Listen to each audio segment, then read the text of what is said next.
The stars burned silent, endless, and cold.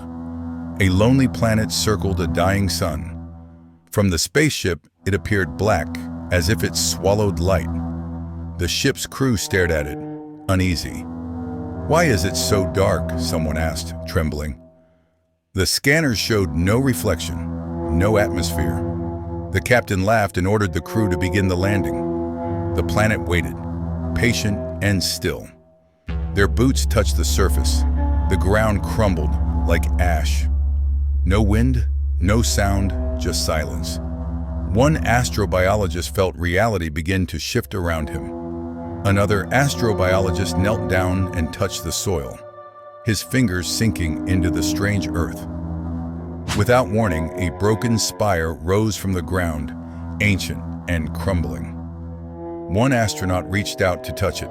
She was jolted into a vision, surrounded by water, endless and still. She ran her hand over the surface. It seemed alive, yet it was stone. A voice whispered in her helmet, but no one else had spoken. "Did you hear that?" she asked. The crew exchanged blank looks. It felt as if a piece of her had been transported to the far side of this strange world. Still, the whisper lingered, soft and low. Fear gripped her. The others shook their heads, unconvinced. She kept praying, heart pounding. In the blink of an eye, she found herself inside her old house, watching her mother walk by. Bang! The spire seemed to bend, watching her go. A cluster of alien eyes, shaped like spires, watched her intently. Far away, another team searched a crater. They found machines half buried in water glass tanks. The crew leader was stunned to see something so clearly not human. One blinked with a dying light. An astronaut pressed against the glass and shouted, "It's still alive." Panic spread through the crew. A few were rooted to the spot. Just around the corner, a massive dead machine seemed to be breathing. Inside the ship, orbiting above, alarms rang. The camera detected sudden movement on the water surface. Something tall and thin crawled in the dark. A notification reached the captain. The co-pilot began to panic, struggling to keep calm. The pilots searched for clear skies to initiate the launch. Creatures kept crawling out of the water, swarming the land in growing numbers. Back on the ground, both teams gathered and entered a cave. The walls throbbed with dim red veins. The crew turned to look, stunned. Once again, reality began to shift around them. Frustrated, an astronaut scraped his knife along the wall's surface. The cave walls started to crumble, revealing a massive gate that creaked open.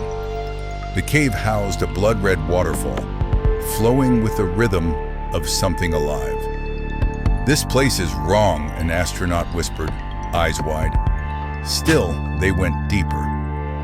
They came to a stop as mysterious substances began to rise into the air.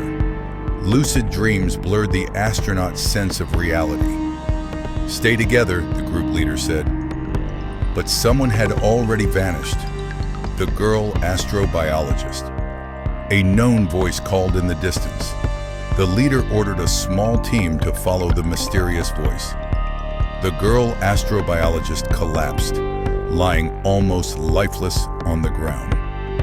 Back on the orbiting ship, communication was lost. An alien ship began hovering above the planet's sky. Several hours later, the crew aboard the orbiting ship were awakened by a distress signal. The girl astrobiologist found herself trapped in an alternate reality. Even the mothership was surrounded by water. A feminine figure approached her slowly down the hallway. Fearful, the astrobiologist struggled to open the door. Now back on the ground, the group made their way out of the cave. Like a silent parade, statues stood lifelessly scattered across the surface. Day turned to night, and the statues' eyes glowed red. The statues suddenly started screaming. A curious astronaut stepped closer, inhaling the red breath. The statue then turned its gaze toward the rest of the crew. The group leader screamed, and so did everyone else. Meanwhile, the spire had grown into a tall, ominous tower. It overflowed with a red luminous liquid that looked like blood. Inside the cave, the astrobiologist was no longer human. She had become an alien. The group leader walked toward the mothership with the co-leader. With the sky now glowing red, the group began talking among themselves. Once again, reality began to shift around them. The thick red cloud masked whatever lay beyond it. The crew began to panic and rush toward the mothership. Both the group leader and co-leader broke into a full sprint. The ground suddenly opened and pulled the leader in.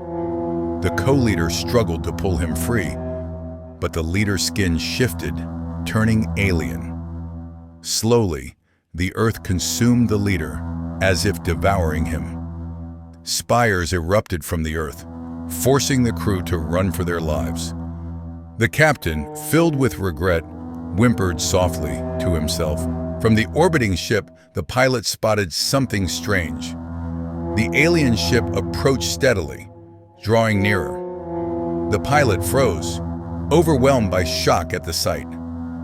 The rest of the crew arrived at the ship, while some hurried to gather samples. Inside the alien ship, an alien confronted the pilot of the orbiting ship. The orbiting pilot hurried to alert the crew aboard the mothership. Up close, the alien ship revealed itself as a structure of towering spires. The crew hurried into the mothership, getting ready to launch. One crew member spoke out, blaming the captain for everything. The massive spire rose up, standing directly in the mothership's path. Fear gripped the astronauts as they started to panic.